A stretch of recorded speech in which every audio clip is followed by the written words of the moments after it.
Bonjour, bienvenue à l'atelier librairie, le livre voyageur, animé par Fabienne Roch et moi-même, Bruno Lalonde. Nous sommes à Montréal le 22 mai 2019. Alors, je suis content de faire cette petite vidéo pour François Bon, et dont le titre de cette vidéo, François Bon ne dort jamais. Je suis pour ma part époustouflé, voire estomaqué, par l'incroyable somme de travail que déploie François. Mais il le fait avec brio, avec générosité, avec un élan. Il est porté par un élan vital, à mon sens, exceptionnel. Il y a, nous sommes des compagnons numériques, disons-le franchement. On va se voir plus là, bientôt, de manière existentielle, si je peux dire. Mais nous croisons, hein, nous nous repérons, nous nous débusquons. Et François Bon m'a mis sur beaucoup de pistes de lecture. C'est un passeur. Mais ce n'est pas qu'un passeur. En fait, il y a deux ou trois choses que je voudrais mettre en valeur sur sa démarche. Premièrement, il est dans la doxa de Marcel Mauss, c'est-à-dire donner, recevoir, rendre. Il est d'une exceptionnelle générosité.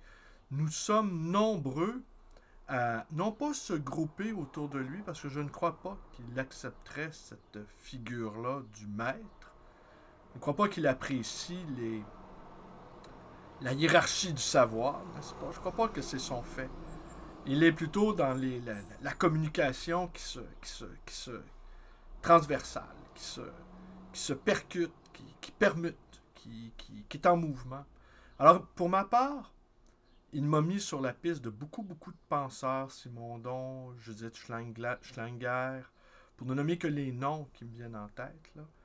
Et ce sont toujours des gens qui ont réfléchi à la fois à l'écriture et à la fois à l'utilisation des technologies. On aura compris, François Bon n'est pas un technolâtre, mais n'est pas un technophobe, mais il n'est pas non plus un technolâtre. Parce que le contact humain, là, c'est là où on revient sur Marcel Mauss, c'est qu'il il a réussi à créer une sorte de communauté. On est plusieurs à ne s'être jamais rencontrés. Par contre, j'ai rencontré Erika Fulop. Et parfois, le virtuel s'incarne. Alors, autour de sa générosité, autour de ce don de soi, qu'il a, eh bien, il nous a fédérés les uns les autres, en quelque sorte. Alors, ma question, est-ce que François Bon dort parfois? Parce qu'il me semble il est tout le temps là, il est tout le temps présent. J'aurais envie de dire, il est comme Dieu, il est omniscient, il est omniprésent, il est omnipotent. Et il est toujours là, toujours à l'affût. C'est assez phénoménal comme fait. Et il y a quelques années, alors voilà, parce que c'est mon deuxième point. Et il y a quelques années, dans un commentaire, je ne sais si c'est un commentaire sien ou c'est un commentaire à la suite d'une chose que j'ai partagée sur mon propre mur, il disait qu'il avait tenté de lire Est-ce l'être et le néant de Sartre. Ici, nos positions divergent un peu.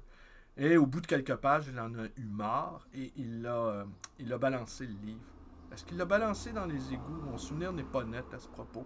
Mais assurément, me semble-t-il, il l'a jeté à bout de bras et il a été incapable de poursuivre sa lecture. Ce qui est assez curieux parce que, en même temps, hein, on va dire, pour dire en même temps, hein, on connaît la formule, François Bon est aussi, par le biais des réseaux, est aussi un phénoménologue. Hein? Bon, peut-être qu'il serait étonné d'entendre ça, mais il étudie le phénomène du corps hein, et l'incarnation de l'être là, dans sa démarche intellectuelle.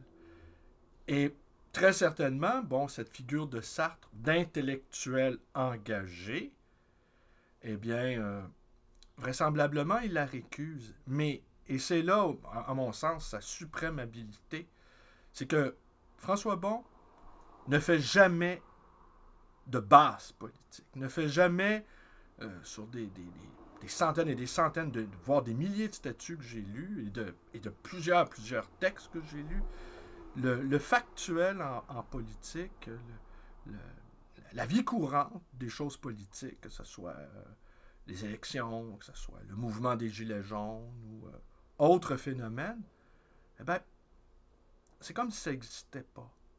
Mais c'est parce que François Bon ne fait pas de politique. Il est dans le politique. Avec toute sa démarche, cette démarche de générosité, cette démarche de partage, cette volonté de créer des liens entre nous, entre cette parole-là, cette écriture-là numérique, cet appel à aller au-devant de l'autre, eh bien ça, c'est de l'engagement. C'est de l'engagement, j'avais envie de dire, c'est de l'engagement transcendantal. C'est de l'engagement qui transcende les visées politiques ordinaires.